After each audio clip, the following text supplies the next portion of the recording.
안녕하십니까. 반갑습니다. 2025년도 노무사 시험 대비를 위해서 민법 인문특강을 지금부터 진행할 건데요.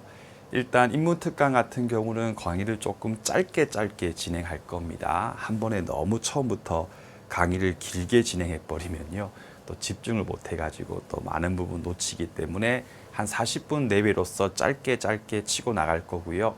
두 번째가 이제 인문특강을 하면서 이제 올해 시험을 기점으로, 그러니까 2024년도 시험을 기점으로 이제 그 이전에 1차를 공부했던 거하고 이제부터 이제 1차 시험을 대비하는 것에 대해서는 사실 똑같다는 말은 그 누구도 할 수 없을 거거든요. 물론 좀 디테일한 부분에서는 의견 차이가 생길 수가 있겠지만서도 과거처럼 하면 된다라고 하는 이야기는 올해 1차 시험을 봤던 수험생이나 1차 과목들 강의하시는 선생님들께서 아무도 과거처럼 해라라고는 이야기를 절대 하지 못할 거거든요. 그래서 앞으로 공부를 어떻게 하면 될 것인지에 대한 저의 소견을 먼저 밝혀드리고 다시 이제 인문특강을 왜 하는지 등등등을 제가 쭉 설명하면서 인문특강 진행을 해보도록 하겠습니다. 자, 먼저 2025년도 공인노무사 시험을 어떻게 준비해야 하는가에 관한 문제인데요. 이 정답이 아니죠. 요 밑에 있는 내용은 정답이 아니에요. 아니고 저의 그냥 하나의 의견에 불과한 겁니다. 불과하다. 그러므로 이렇게 꼭 해야 된다라고 하는 게 아니에요. 아니라 저는 민법 공부를 이렇게 했으면 좋겠다라고 말씀을 드리는 거거든요.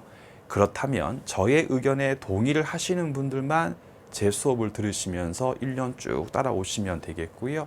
저의 이러한 의견에 나는 동의 못하겠다라고 하시는 분들 같은 경우는요. 저를 바꾸려고 하지 마시고 다른 선택을 하시면 되는 겁니다. 분명히 과거와 달라진 시험은 확실하고요. 새롭게 어떻게 공부할 것인가에 대한 전략을 세울 필요성이 분명히 있겠죠. 자, 일단 먼저 과거에 있는 1번, 2번, 3번인데요. 여기 밑에 목차 2번 밑에 보시게 되면 이런 말이 있죠. 강사 본인에게는 새로운 전략이 아니다. 저는 분명히 작년 강의를 할 때부터 이렇게 하지 말라고 수차례 말씀을 드렸습니다. 첫 번째가 1차 시험은 3개월 정도 준비하면 충분하다. 소위 3개월 컷. 이제는 뭐 말도 안 되는 이야기임을 제가 더 이상 얘기할 필요 없고요. 두 번째가 1차 민법 같은 경우는 기본서 그냥 한 번 정도 보면 충분하고 기본서 갖고 해독하는 거는 시간 낭비다. 그냥 기출문제 정답만 달달 외우면 목표 점수 나온다라고 하는 것도 말도 안 되는 거가 올해 시험에 준비가 됐고요. 3번입니다. 제가 그 단톡방이 있거든요. 우리 수강생 계시는 곳. 그럼 제가 이제 시험이 임박하면 3월 달부터 제가 꾸준히 계속 가이드를 해드리는데 제가 이제 뭐라고 했냐면 3월로 기억하는데 아무리 늦어도 4월 초부터는 1차 공부에 몰입을 하시고 매진하세요라고 제가 분명히 가이드 했거든요. 근데도 불구하고 2차 공부를 중심으로 하다가 소위 동차를 노리기 위함이죠. 동차를 목표로 2차 공부를 쭉 하다가 5월 말에 시험인데 4월 말부터, 그러니까 1차 시험 한 달 앞두고 1차 공부를 다시 시작하면 된다라고 하는 것도 말도 안 되는 것이 올해 시험으로 증명이 됐을 겁니다. 해서 내년 2025년도 민법 시험이 올해만큼 어렵게 나온다고 하는 100% 확신은 없습니다. 하지만 올해와 유사하게 출제가 될 거예요. 왜냐하면 2차 답안지 채점 부분에 대해서 너무 부담을 느끼게 되니까 가급적이면 한 번 더 걸러내기 위한 차원에서 1차 과목을 조금 더 어렵게 출제를 계속적으로 할 거거든요. 그런데 이렇게 공부를 해버려 가지고 1차 시험 떨어져 버리면 동차는 뭐 볼 수도 없는 거고 다시 한 번 더 1차 공부를 해야 하겠죠. 노무사 시험 공부할 때 1차 한 번 더 공부하는 건 정말 고통스러운 일이거든요. 따라서 이제부터는요. 1차를 아무나 붙는 거지라고 하는 생각을 버리시고 어느 정도의 정성은 조금 투자를 해야지 붙을 수 있겠구나. 좀 안정적으로 합격할 수 있게끔 공부하는 게 필요해요. 근데 1차 민법 시험을 안정적으로 붙기 위해서 공부한다고 해서 또 잘못된 방향으로 공부하시면 안 됩니다. 해서 이번 목차의 목차 가번 프린트 보시면서 따라오시면 돼요. 공부 시간과 민법 공부 시간과 1년 동안 민법 공부를 하는 분량을 늘리는 것이 과연 옳은지에 대해서 한번 이야기를 해봅시다. 자, 올해 시험에서 민법 시험 문제가 어렵게 출제된 것은 맞습니다. 특히 제가 다 분석해 보니까 한 6문제 정도는요. 그 산인공에서 주관하는 민법 시험 문제 중에서 가장 어려운 시험이 변리사 시험이거든요. 제가 이제 계속 강의하고 있는데 그 변리사 시험에서 출제가 됐을 때도 어렵다고 평가를 받을 정도의 수준의 문제까지도 출제가 됐습니다. 그런데 다시 한번 우리 냉정하게 변리사 수험생분들 같은 경우는요. 그 민법 기본 강의만 최소 50회, 60회를 듣거든요. 더 나아가서 민법 점수를 92.5 정도를 받기 위해서 공부를 하셔요. 따라서 어려운 문제도 맞춰야 되고 소위 그 짱돌이라고 해가지고 진짜 지엽적인 내용이 나오는 거 있지 않습니까? 그 정도 틀리고 나머지는 거의 다 맞추기 위해서 공부를 하거든요. 그런데 우리 시험 같은 경우는요. 그렇죠. 1차 민법에서 65점 정도면 충분해요. 따라서 우리는 아무리 문제가 어렵게 출제가 됐다 하여도 목표 점수가 92.5가 아니기 때문에 어려운 문제 그냥 틀려주면 된다는 게 근본적인 차이예요. 따라서 어려운 문제들을 모두 틀렸다 해도 목표 점수는 충분히 받을 수 있었습니다. 충분히 받을 수 있었습니다. 따라서 아무리 여러분들 민법 시험 문제에 대해서 어렵게 나왔다 해도 현실적으로 우리가 1차 시험에서 투자할 수 있는 시간에는 분명한 한계가 있거든요. 즉 무슨 말이냐? 이제부터는 과거와 달리 노무사 1차 시험 붙기 힘드니까 나는 또 1년 내내 1차 공부만 해야지. 그것도 잘못된 거예요. 아무리 좀 더 어렵게 나온다 해도 분명히 동차 대비를 같이 해야 될 문제인 거고 2차 공부하고 병행해야 될 문제이거든요. 다만 과거의 경우에는 조금 1차가 3이고 2차 공부가 7 비율이었다면 이제 올해부터는 1차를 한 4 정도, 2차 한 6 정도라고 해야지 또 반대로 막 1차를 7로 하고 2차 3으로 하고 그건 또 맞지 않는 계획이에요. 따라서 공부 시간을 더 늘리는 건 역시도 공인노무사 시험의 최종 합격이라고 하는 목표를 봤을 때는요. 효율적이지 못한 방법입니다. 특히나 이제 1차 과목 강의하시는 분들 저를 포함해서 또 이렇게 나왔다고 해서 여러분들이 이제 1차 공부하는 기간 동안에 1차 공부나 해야지 2차 공부하면 안 됩니다 라고 이야기해도 사실 그건 안 되는 얘기예요. 그렇지 않습니까? 해서 올해 시험 문제가 또 어렵게 나왔다 해도 작년 기본서, 제가 기본서 이름이 공인노무사 민법 전략이라고 하는 책이거든요. 그 기본서에 없는 내용 거의 없었고요. 한 2문제 정도.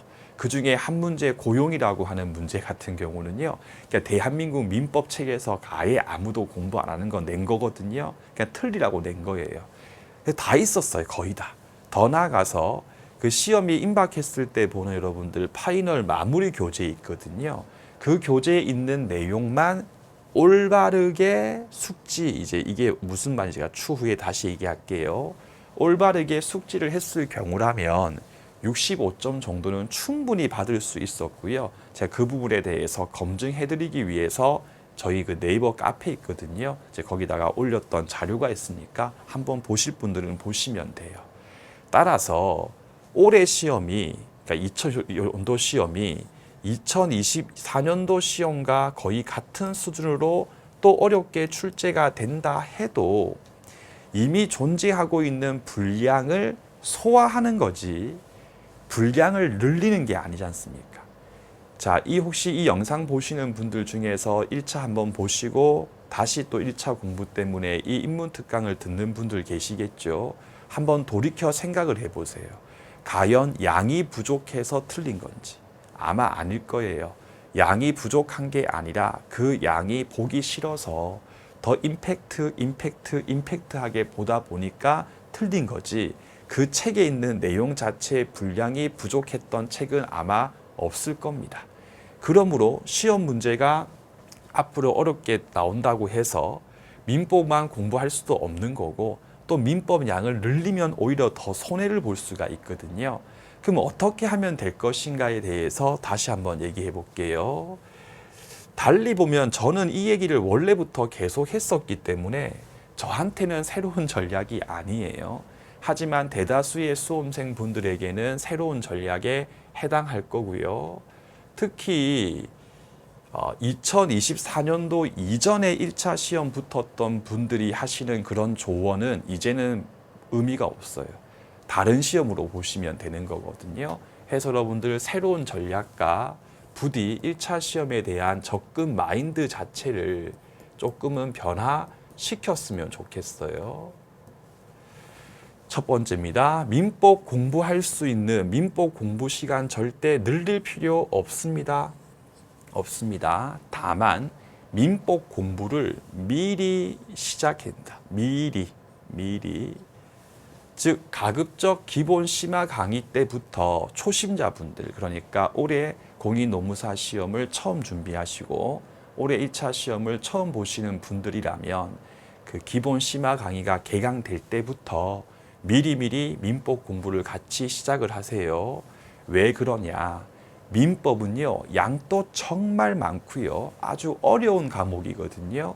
그래서 마음이 조급해지면 강의 설명이 더 어렵게 느껴지고 교재 내용도 더 막막하게 느껴지기 때문에 글자가 눈에 들어오지 않고요. 짜증만 날 뿐입니다.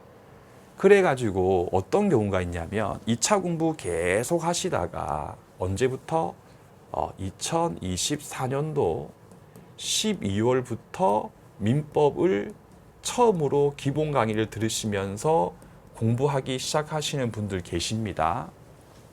자, 이때부터 하시는 분들 같은 경우도 그 다음에 5월달 시험 칠 때까지 차분하게 기본 강의 듣고 문제풀이 강의 듣고 문제 푸는 연습하고 마무리 교재 듣고 정리해서 돌리면 당연히 5월달에 있을 시험에 2025년도 5월달에 있을 시험에 아주 충분히 대비할 수 있습니다.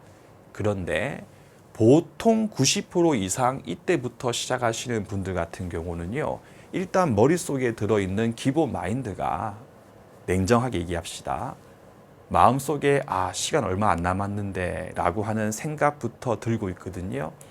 되게 지금 현재 마음이 조급한 상태예요. 그래가지고 뭔가 공부를 할 때 차분하게 하는 게 아니고 이걸 내가 알아야 하나? 혹은 내가 이거 다 빼버리고 딱 나 65점이면 충분하니까 요만큼만 공부하면 안 될까?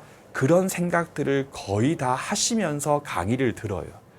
그러니까 뭔가 좀 어려운 설명을 할 때는 그거를 이해를 해보려고, 물론 뭐 한 번 듣고 이해는 다 안 되지만서도 어떻게든 한번 이해해 보겠다라고 하는 생각을 가지고 강의를 열심히 듣고 복습할 때 차분하게 읽어보면서 이게 이런 말이었구나 라고 하는 게 아니고요. 그냥 어려운 설명하면 그냥 틀리면 되지, 짜증나네, 넘겨버립니다. 그리고 교재 내용에 대해서 밑줄 친 부분을 읽을 때도요, 그걸 어떻게든 문장을 이해해서 읽는 게 아니고요, 그냥 눈에 밝으면서 눈에 그냥 칙칙칙 하면서 읽으면서 빨리빨리 그냥 진행을 해요. 해놓고 저한테 항상 말씀하십니다. 선생님, 제가 지금 기본 강의를 듣다 보니까 2월 달이 됐습니다. 남은 시간이 얼마 되지 않습니다. 문제풀이 강의 듣지 않고 그냥 혼자 문제집 풀면 되겠습니까? 라고 해요. 그럼 제가 그렇게 해도 괜찮은데 요러한 부분을 좀 주의해서 문제집을 풀어주세요 라고 또 상담을 해드리거든요. 그러면요, 3월 달에 다시 한 번 더 또 저한테 상담을 신청하세요. 뭐라고 하시냐면요, 선생님, 제가 기본서 읽고 문제를 풀다 보니까 또 시간이 많이 흘러가지고 또 얼마 안 남았는데 우리 시험 범위가 크게 세 부분이거든요. 민법 총칙, 채권 총론, 채권 강론 이렇게 있거든요. 선생님 채총 부분이 되게 어려운데 그러니까 이 부분은 그냥 아예 문제 안 풀어도 됩니까? 이렇게 물어요. 하다가 나중에 또 4월 달 가서는요. 선생님 저 이제 진짜 많이 안 남았는데 기본서하고 문제 안 보고 그냥 마무리 교재 달달 외우면 되겠습니까? 자꾸 이런 식으로 민법에 대해서 정성을 들여서 한번 공부를 하겠다라는 생각이 아니고요. 어떻게든 계속 민법을 회피하기 위한 전략으로 가시거든요. 그렇게 공부했던 분들이 소위 올해 시험에서는 진짜 많은 고통을 느끼게 됐던 거예요. 따라서 미리미리 민법 공부를 시작하세요. 미리 여유 있을 때 시작했을 때 차분하게 들으면서 이 조문이 이럴 때 쓰는 거고 이 판례는 이렇게 나오는 거고 요게 이렇게 바뀌면 틀린 질문이구나 라고 미리 시작하면 아무런 문제가 없는데 그렇게 하지 않고 뒤늦게 시작해가지고 자꾸 공부를 안 하는 방식으로 민법을 공부를 해버리니까 올해 민법 시험에서 점수가 좋게 나올 리가 없었죠. 따라서 여유를 가지고 기본 심화 강의 제가 시작할 때부터 그냥 미리 민법 공부를 미리미리 시작을 해 두세요. 두 번째입니다. 절대 양을 늘리지 마세요. 즉 무슨 말이냐? 최대한 강의 설명과 기본서 내용에 대해서 이해하도록 노력하시면 돼요. 기본서에 있는 내용이면 충분하거든요. 그렇게 해야지 시험이 임박한 시기에 마무리 교재를 중심으로 해독을 해도 65점에서 이 정도 점수까지를 무난하게 받을 수가 있는 거거든요. 그런데 올해 시험을 놓고 봤을 때 똑같이 저의 마무리 교재를 중심으로 해독을 했던 수험생 분들 사이에서도 점수의 편차가 매우 심했거든요. 똑같은 교재를 가지고 똑같이 해독을 했는데 마지막 갔을 때 점수가 이렇게 편차가 심한 이유는 뭐냐? 본질은 똑같은데 과거의 경우는요. 원래 있었던 기출 지문하고 똑같이 출제를 했어요. 근데 올해 시험 같은 경우는요. 조금 비틀어 가지고 다른 방향으로 물어본 질문들이 많았어요. 그래가지고 민법을 차분하게 기본 강의부터 문풀 들으시면서 꾸준히 공부를 안 해가지고 조급한 마음에 마무리 교재를 암기하는 방식으로 이해 없이 암기만 하신 분들 같은 경우는요. 시험장에서 똑같은 내용을 묻고 있는데 살짝 비틀어 버리니까 그걸 처음 보는 걸로 인식해가지고 정답을 찾지 못해가지고 더 많은 문제를 틀리게 된 거거든요. 이게 무슨 말이냐? 제가 하나의 예를 들면 여러분들 단순화시켜서 이야기를 해보면 원래 책에 있었던 내용이 2 곱하기 네모는 6이다. 여기 뭐 넣을까라고 하는 문제였고 정답은 3이죠, 여러분들. 이렇게 쌉시다. 요게 원래 있었던 기출 내용이고 책에 있었던 내용이라 합시다. 근데 과거의 경우는요, 이걸 똑같이 냈어요. 그러니까 정답만 달달 외워가지고 3이지라고 해도 문제 풀 때 별 지장이 없었거든요. 근데 올해 시험에서는 시험장에서 이거를 어떻게 냈냐면 네모치고 곱하기 3은 6이다. 요 네모가 뭐냐? 이렇게 물은 거예요. 본질은 똑같죠, 여러분들. 근데 이거를 처음 보니까 나 이건 본 적 없는데, 그러니까 마무리 교재에 있었던 이 내용이 요 내용과 같은 내용인지에 대해서 암기만 하신 분들은 파악을 못 해버리니까 처음 보는 거고 배우지 않은 거고 마무리에 없는 거다라고 생각해가지고 정답이 뭐지 이렇게 된 겁니다. 해서 더 이상 올해처럼 또 민법 시험 문제가 출제가 된다면요. 어느 정도까지의 민법에 대해서 이해를 도모하지 않으면요. 절대 시험장 갔을 때 목표 점수 나올 수가 없거든요. 따라서 민법을 이제부터는 어느 정도까지는 좀 제대로 공부하겠다라고 하는 마음가짐으로 공부를 시작해 주시길 부탁을 드리겠습니다. 그래가지고요. 제가 이제 올해 시험을 대비하기 위해서 커리큘럼에 대해서 말씀을 드릴 건데요. 일단 저는 올해 강의할 때부터는 조금 더 저의 강의 특색이 좀 강하게 나올 겁니다. 제가 작년까지는 이제 강의를 할 때에 특히 기본 이론 강의할 때 이 자기 검열이라고 하지 않습니까? 뭔가 설명을 딱 하려고 할 때 제가 항상 갈등을 해요. 아, 내가 이까지 설명하면 우리 노무사 수험생분들께서는 민법 공부에 투자할 수 있는 시간이 별로 없고 또 되게 어려워하시고 피하고 싶어 하는데 민법을 더 피하고 싶어 하시겠지. 커트를 친 게 되게 많았거든요. 올해는 이제 그런 거 크게 없습니다. 제가 생각했을 때 마땅히 알아야 할 내용은 제가 전부 다 설명을 드릴 거거든요. 그리고 두 번째가 여러분들 커리에 지금 변화가 있는 게 제가 고민 끝에 집중 강의를 빼버렸습니다. 왜 뺐냐에 대해서 제가 한번 말씀을 드릴게요. 자, 일단 먼저 첫 번째 0.5단계로서 입문 특강부터 진행하고 지금 이루어지는 강의고 프린트로 진행하고 개강 일자 확인하시고 강의 목표는 뒤에서 다시 설명할 거고요. 말고 이제 정규로서 1단계가 기본 심화 강의인데 제일 중요합니다. 해서 선생님 이거 안 듣고 그냥 뭐 2번, 3번 갖고 됩니까? 절대 안 됩니다. 단호하게 말씀드릴게요. 절대 될 수가 없습니다. 해서 기본 심화 강의의 경우는 기본서 가지고 강의가 진행되고요. 7월 15일부터 개강하고 총 26회 정도로서 진행을 할 거고요. 처음부터 끝까지 저는 그 어떤 부분도 날림없이 필요한 내용들은 전부 다 성실하게 강의를 해드립니다. 해서 기본 심화 강의의 목표는 뭐냐면요. 민법에 대해서 이해를 도모하고 그리고 기본서를 정리하는 거예요. 이거 하고 난 다음에 이제 2단계로 가가지고요. 1월 달쯤 가가지고요. 공노민 연습이라고 하는 문제집이 있거든요. 해서 공인 노무사 기출 문제는 물론이고요. 제가 여러분들 상인공에서 하는 민법이 제일 중요한 시험 3가지 변리사, 간평, 노무 다 하거든요. 그럼 저는 이제 변리사, 간평 또 저는 문제집이 있거든요. 제가 다시 한 번 더 철저하게 다 분석을 끝내가지고 우리 시험에서 나올 내용들 더 추가해가지고 요 문제집 속에는 공인 노무사, 우리 공인 노무사 기출 문제는 당연하고 그 밖에 산인공에서 주관하는 시험이라든지 또는 최신 판례 중에서 중요한 것들이 있지 않습니까? 전부 반영하거든요. 해서 선생님 문제집은 이거면 충분합니까? 충분하고 남습니다. 그래서 이걸로 이렇게 강의가 이루어지게 되겠고요. 1단계의 경우는 예습이 필요 없습니다. 그냥 수업 듣고 복습하시면 됐는데 2단계로 갔을 때는요. 예습을 도모한다는 뜻이 뭐냐면 요 1단계에서 기본서 정리한 거 있지 않습니까? 제가 이제 밑줄 등을 다 해드리거든요.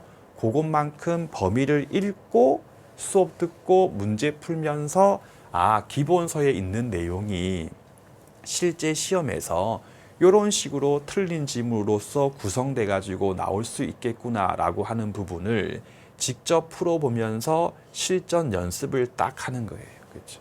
그럼 여기까지 가면 실력이 확 오르게 됩니다.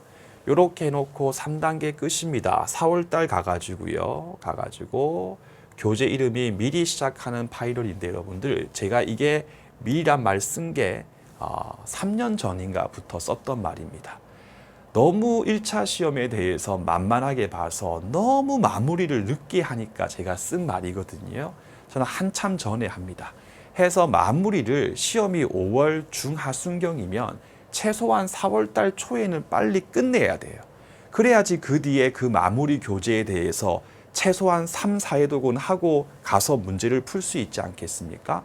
5월 중하순의 시험인데 5월 초중순에 마무리 강의를 하면 그 강의 들었던 수강생분들이 책의 밑줄만 긋고 한 번 보고 들어가면요.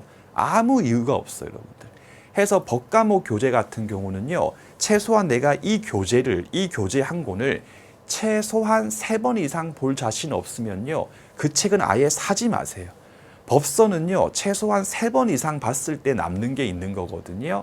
그러니까 저는 최소한 4번, 5번 이상 보게끔 하기 위해서 4월 초에 파이널 강의에 대해서 개강을 합니다. 그럼 그때는 뭐 하냐? 이제는 이런저런 이유를 다 빼버리고요. 직접적으로 문제 풀 수 있을 정도로 내용을 압축 정리하는 거예요. 그럼 이거 가지고 페이지 읽고 문제 풀고 읽고 풀고 이것만 계속 반복하게 되면요. 더 어렵게 나와도 목표 점수 받는 아무런 지장이 없을 겁니다. 이렇게 진행될 건데 일정은 약간씩은 이제 변경될 수가 있어요. 근데 거의 없을 겁니다. 약간은 이제 변경될 수 있다까지 알려드리고 1번 가장 단순한 게 좋은 거다. 여러분들 수험 계획이나 수험 전략은요. 복잡하면 안 돼요. 단순한 게 제일 좋은 방법이거든요. 그러면 여러분들께서 공부할 게 엄청 많죠. 왜? 1, 2차 병행하는 거니까. 그렇지 않습니까? 그러면 그 어렵고 많은 그런 과목들 중에서 또 본인 나름의 머리를 써가지고 내가 민법 공부를 이렇게 해야지 라고 하는 것보다는 그냥 제가 하는 일정 그대로 따라오면서 제가 각 강의마다 개강할 때 여러분들 이번 1단계에서는 이렇게 공부하시고 2단계는 이렇게 하시고 제가 매번 가이드 드리거든요. 그 가이드 한 거를 그대로 따라오면 그걸로 그냥 충분해요. 충분합니다. 그리고 1년 중에 위 강의가 이루어지는 기간만 볼까요, 여러분들? 인문특강은 빼버리고요. 자, 기본 심화 이론 강의가 26회고요. 문풀 강의가 15회니까 41회겠네요. 그 마무리가 그러니까 총 46회다. 그러면 인문특강 제외하고 제가 1년 동안 민법 공부하는 기간을 1년이 350일 합시다. 며칠 지났으니까. 중에서 총 46일 정도만 집중해가지고 민법 공부하시면 돼요. 해서 1년 중에서 위 1, 2, 3단계 강의가 진행하는 기간 동안 약 46일 동안만 민법을 열심히 공부하면 충분하다. 그 말이꼴 열심히도 별거 아니에요. 요 강의가 이루어지는 기간 동안만 강의 들으시고 하루에 강의를 들으시고 전 여러분들 강의를 한 1.6배속으로 들어도 무방할 겁니다. 그럼 보통 하루치 강의가 3시간인데 1.5배속으로 돌려버리면요. 보통 한 2시간 30분 정도면 하루치 분량 강의를 다 들을 수 있으실 거예요. 그럼 강의 듣고 난 다음에 복습할 때 넉넉하게 얘기할게요. 넉넉하게 3시간 안 걸릴 것 같은데 넉넉하게 3시간이라 합시다. 그러면 여러분들 1년이라고 하는 기간 중에 46일 동안만 하루에 5시간 30분 정도만 민법에 투자를 해주세요. 그리고 나머지 기간에는 그러니까 강의가 없는 기간이 있지 않습니까? 강의가 없는 나머지 기간 동안에 매일 3시간씩 투자가 아니죠, 여러분들.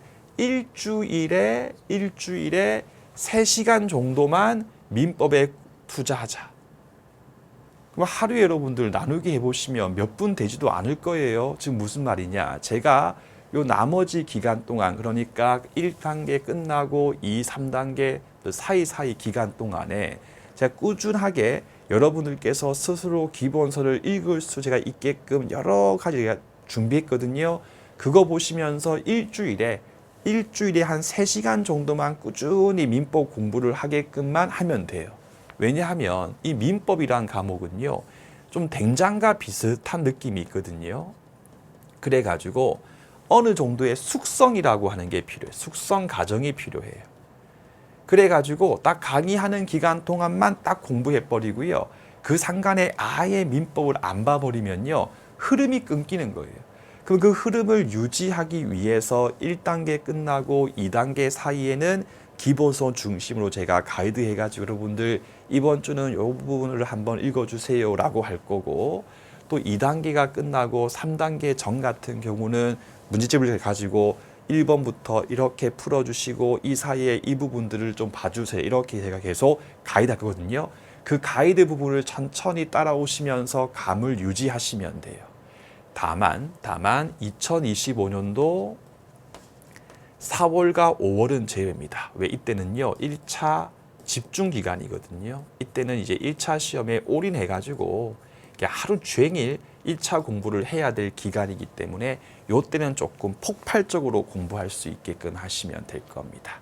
됐고 더 나아가서 제 수강생분들 거의 뭐 90%가 다 TPS 수강생분들이니까 TPS를 수강하시는 분들 같은 경우는요, 반드시 네이버 카페 여러분들 가셔가지고 이렇게 검색하시면 카페 나오니까 가입을 하시고요. 그 카페 여러분들 게시글 공지 게시판에 가게 되면 우리 수험생분들이 계시는 단톡방이 있어요. 그 단톡방 여러분들 반드시 가입하시고 참여를 미리 해두세요. 그러면 제가 위 각 단계별 사이의 민법 강의가 없는 동안에 이게 무슨 말이냐 하면 1단계 기본 강의가 종강했어요. 종강하고 한참 있다가 2단계 문제풀이 강의가 개강되겠죠, 여러분들. 그러면 이 공백의 시간 동안에 제가 꾸준하게 여러분들 스스로 민법 자기 학습 시간을 도모하기 위해 가지고 가이드라든지 자료 혹은 영상 등등등을 계속적으로 제공을 할 거거든요. 이걸 제가 안 해버리면요, 그 사이사이에 스스로 민법 공부를 거의 안 하세요. 어쩔 수 없는 부분이니까. 근데 단톡방에 들어가 있으면 제가 이거 올려드리고 다른 분들도 쭉 따라오는 거를 보면 또 경쟁심도 생기고 좀 다른 분들도 하는데 내가 안 하면 안 되겠지라고 하는 것도 생기기 때문에 같이 할 수가 있거든요. 그래서 이 부분에 대해서 활용할 필요성이 있기 때문에 반드시 이 두 군데에 가입하시고 참여하셔가지고요. 가입 끝나고도 한 번씩 보시면서 내가 이번 주에는 이런 부분들이 일종의 숙제니까 내가 이렇게 공부하면 되겠구나라고 쭉쭉쭉 따라오시면 되겠습니다. 따라서 저의 TPS를 가지고 공부하실 분들 같은 경우는요, 앞으로 민법은 따로 계획을 세울 필요가 전혀 없죠. 그 학원이나 강사의 존재가 가장 중요한 거는 물론 어떤 민법이라든지 지식에 대해서 알려주는 것도 물론 중요한 필요성이 있겠지만서도 더 중요한 거는 여러분들께서는 일정한 대가를 지급하고 아무런 고민 없이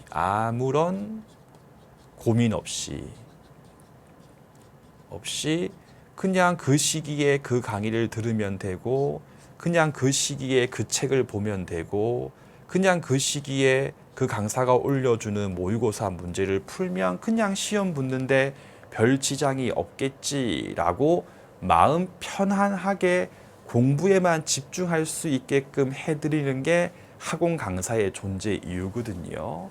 그러므로 기왕지사 저를 믿고 저의 TPS를 선택하신 분들께서는요, 그냥 다른 과목은 모르겠지만 민법은 그냥 1년 동안 제가 쭉 가이드하는 길을 그대로 따라오시기만 하면 정말 큰 고생 없이도 목표 점수 받고 1차 시험 붙을 수 있다라고 제가 확실하게 약속을 해드리겠습니다. 해놓고 이제 우리 프린트 여러분 잠깐 보시면 3페이지 가보겠습니다.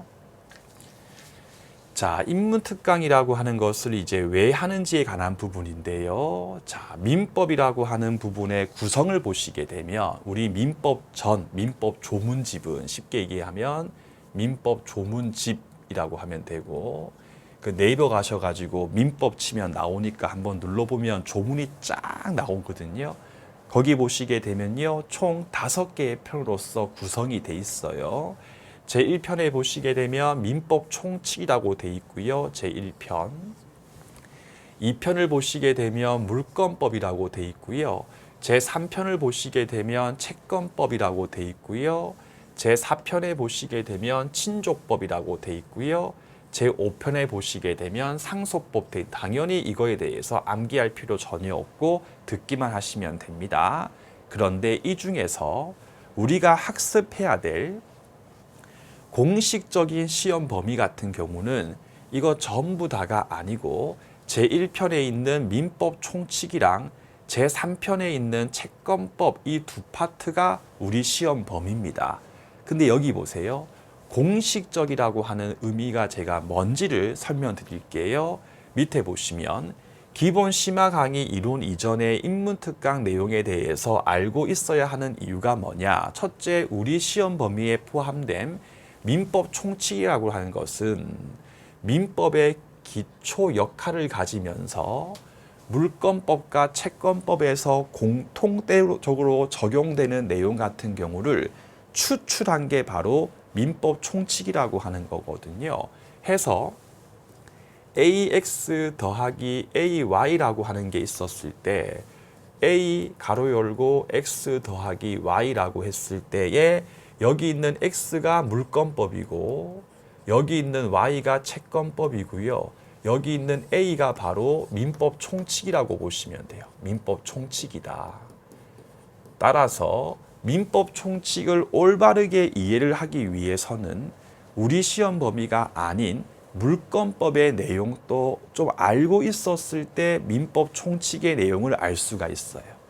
그러니까 물권법의 내용 같은 경우가 우리의 공식적인 시험 범위는 아니지만 민총에 있는 내용에 대해서 온전히 이해하기 위해서는 어느 정도는 물권법 내용도 알고 있어야 하고 그 물권법 내용을 인문특강 단계에서 설명을 드릴 거예요. 두 번째가 민법 총칙에 대해서 이해하려면요. 채권법의 내용도 좀 알고 있어야 합니다. 이게 모순이죠. 자, 수업 진도, 기본 이론 강의 여러분들 수업 진도 순서가 민법 총칙을 먼저 배우고요. 그 다음에 채권법에 대해서 공부하거든요. 그 말인즉 우리가 민법 총칙을 공부하는 시점에서는 아직까지 채권법에 대해서 전혀 공부를 하지 아니한 상태입니다. 그건 채권법에 대해서 전혀 모르는 상태거든요. 그러면 민법 총칙에 대해서도 사실상 온전히 이해를 할 수가 없는 거예요. 두 번째 보시면 기출문제에 대해서 분석을 해보면요. 유난히 수험생분들께서 어렵다라고 느끼는 문제, 특히 사례 문제들이 있습니다. 올해도 마찬가지고요. 근데 실제는 그렇게 어려운 문제는 아닌데 유독 공인노무사 수험생분들께서 어려워하는 내용을 보게 되면요. 그 이유는 다른 게 아니고 물권법 파트에 약간의 지식이 필요한 내용인데 물권법이 시험 범위가 아니니까 아예 공부한 적이 없는 게 나와버리니까 낯설고 무서운 거거든요. 근데 만약에 이렇게 물권법의 지식을 알고 있었을 때만 풀 수 있는 문제가 총 40문항 중에 20문제 이상이라면 그럼 어쩔 수 없어요. 물권법도 다 공부해야겠죠. 근데 또 그것까지는 아니거든요. 그러면 물권법을 아예 시험 범위가 아니니까 아예 공부 안 하는 것도 아니고 전부 다 할 필요도 없고 민총채권법하고 긴밀하게 연결돼 있어서 우리 노무사 시험에서도 나올 수 있는 그런 내용이 사실 몇 개 없거든요. 그러한 극히 일부적인 내용만 이해하고 있게 되면 설사 물권법상 쟁점이 우리 시험 문제에서 출제가 됐다 해도 그 문제에 대해서 수월하게 풀 수가 있는 거예요. 더 나아가서 기본 심화 강의하는 도중에 그런 물권법상 내용이 기본서에서 나왔을 때 제가 그때마다 설명하는 방법도 있긴 해요. 근데 그렇게 해버리면요. 여러분들이 그 내용이 정리가 안 돼요. 왜? 듬성듬성 나오기 때문에. 따라서 기본 심화 강의하기 이전 단계에서인 이 인문특강에서 제가 물권법상의 내용이지만서도 공인노무사 시험을 대비하기 위해서 알아야 할 내용을 제가 충분히 정리해가지고 미리 설명을 해드릴 거거든요. 그럼 그거 잘 들으시게 되면 나중에 기본 이론 강의 들을 때, 제 강의할 때 여러분들 이 내용은 물권법상 내용인데 인문특강 프린트 가령 7페이지 중단 부분에 있으니까 한 번만 체크세요 하시면 한 번 체크해서 아 이게 이거구나 이렇게 한 번 정도만 딱 정리해버리면요. 남들이 다 어렵게 느끼는 문제도 여러분들은 쉽게 풀 수가 있는 거예요. 그러면 시험장 갔을 때 원래 틀린 문제를 한두 문제 더 맞춰버리면 모편수 이상 충분히 받을 수가 있는 것이기 때문에 안정적으로 1차 시험을 붙을 수가 있겠죠. 해서 3번 가시면 인문특강의 목표하고 주의사항까지만 해봅시다. 인문특강 할 때는요. 우리 민법상 권리가 진짜 많거든요. 근데 그중 제일 중요한 4가지의 권리입니다. 첫 번째가 계약상 청구권, 암기하실 필요 없고요. 두 번째 여러분들 소유권에 기한 물청인데 너무 길어가지고 보통 다 강의할 때 줄여서 소물청이라고도 부릅니다. 세 번째가 민법 제741조에 근거해가지고 민법 제741조 조문 숫자까지 암기할 필요 없고요.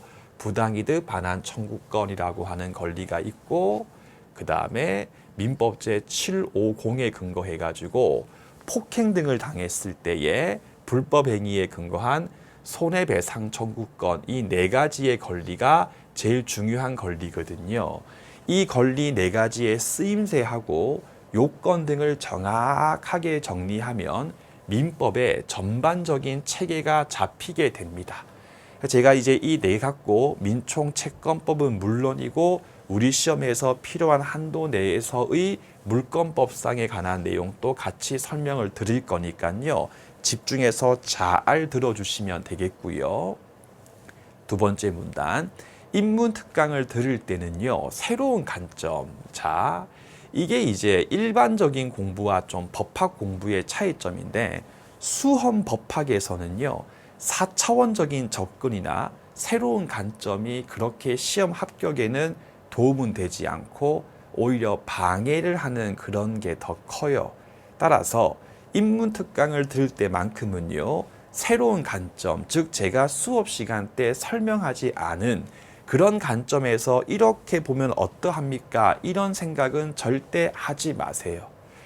비틀어서 생각하면 특히 공부 처음 하는 초심자 단계에서 자꾸 뭔가 이렇게 비틀어서 이러면 저러면이라고 생각해버리면요, 강의를 통해서 얻을 수 있는 다양한 효과가 약화될 수가 있기 때문에 오히려 정작 배워야 할 내용을 배우지 못하고 끝나는 경우가 많이 있기 때문에 직선으로 간결하게 이야기한 부분까지만 복습할 때 공부하겠다라고 하는 마인드로 공부하시면 되겠습니다. 그리고 법학은 가장 중요한 게 원칙과 예외를 나눠서 정리하는 게 제일 중요해요. 특히 이제 예외를 공부할 때는 왜 판례 조문이 그러한 예외를 두고 있는지에 대해서도 이해가 필요하거든요. 하지만 예외라고 하는 것은요, 원칙을 정확하게 세웠을 때 왜 그게 예외인지에 대해서 이해를 할 수가 있는 거거든요. 그러므로 인문특강 단계에서 제가 원칙과 예외 제가 동시에 설명을 해버리면요, 막 내용이 섞여 버립니다. 그래서 제가 지금부터 진행할 인문특강에서는요, 원칙적인 경우로 한정해가지고 설명을 할 거거든요. 따라서 예외적인 경우에 대해서 전혀 생각하지 마시고요. 특히 이번 인문특강을 듣는 분들 중에 초심자 분들이 아니고요, 민법을 과거에 공부했던 분들께서도 저거 예외가 있는데 왜 저거 설명 안 하지? 라고 하는 생각을 인문특강에서는 하지 마시고 그냥 깨끗하게 원칙부터 다시 공부를 하시면 되겠습니다. 하시고, 특히 올해 유난히 이제 저한테 문의가 되게 많아요. 그래서 원래는 다른 교재 등 가지고 공부했는데 올해 1차 시험이 안 돼서 선생님 강의를 듣고 합니다. 어떻게 하면 좋을까요? 라고 하시는 분들이 되게 많거든요. 근데 제가 참 이게 오해하지 마시고요. 저의 입장에서는 아예 민법 공부를 처음 하시는 분들이 제가 더 강의하기가 좋아요. 무슨 말이냐면, 여러분 이렇게 방이 있다 합시다. 이게 이제 어떤 집의 평면도인데 가령 여기가 이제 뭐 화장실이고 여기가 뭐 안방이고 여기가 이제 거실이다라고 합시다. 여러분들 이랬을 때 우리가 이사 갈 때 다 깨끗하게 비어 있는 백지 집이었을 경우라면요, 좋죠. 침대는 여기 있는 이제 안방에 이렇게 넣으면 되고요. 그 다음에 냉장고 같은 경우에는 거실이나 부엌에 이렇게 설치하면 되겠고요. 다음에 이제 목욕 도구 같은 거, 목욕할 때 필요한 도구 같은 것들은 뭐 화장실에 이렇게 넣으면 되죠, 여러분들. 해서 아예 민법을 처음 공부하시는 분들은요, 이 상태거든요. 그럼 제가 하나하나 제가 다 넣어 드립니다. 여러분들 이거는 침대고 우리가 잠을 잘 때 쓰는 도구인데 우리가 잠을 자는 공간은 안방이니까 안방에 넣으시면 되고, 냉장고 같은 경우는 가족이 다 함께 쓰는 건데 안방에 넣어놓으면 같이 쓰기 힘드니까 거실 부분에 두면 되고 등등등 제가 다 설명드리면서 제가 하나하나 넣어드릴 거거든요. 근데 이미 다른 책이나 다른 강의를 통해서 공부했던 분들께서는 중에서 요 가구 배치를 엉망으로 하신 분들이 상당히 많이 계세요. 해서 냉장고가 화장실에 있고 목욕 도구가 안방에 있고 침대가 화장실에 있고 이런 경우가 있거든요. 그럼 제가 그걸 다 빼서 다시 배치를 할 수는 없어요. 해서 혹시 이번 인문특강부터 다시 새로운 마음으로 제 수업을 들으시면서 공부하기로 결심하신 분들께 제가 좀 부탁드릴게, 원래 1년 전에 공부했던 민법에 대한 모든 기존의 그런 지식을 다 버리세요. 다 버리시고 마음가짐을 나 지금부터 완전히 새롭게 민법 공부를 시작한다 라고 하는 생각을 가지고, 제가 앞으로 인문특강 기본 이론 강의까지가 맥스인데 그까지만 잘 버티시면 돼요. 즉 기본 이론 기본서 강의할 때까지만 제가 뭔가 설명을 할 때 저 설명 저렇게 하는 거 아닌데 뭐 다른데 이런 생각 전혀 하지 마시고요. 그냥 나는 민법 하나도 모른다, 다시 다 공부할 거야 라고 하는 완전히 새로운 마음가짐으로 제 인문특강하고 기본 이론 강의까지 쭉쭉쭉 따라오시면 되겠습니다.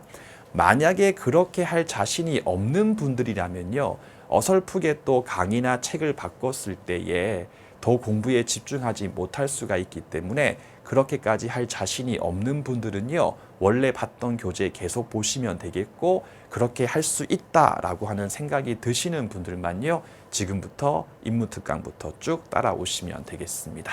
10분만 쉬었다가 바로 인문특강 시작하도록 하겠습니다.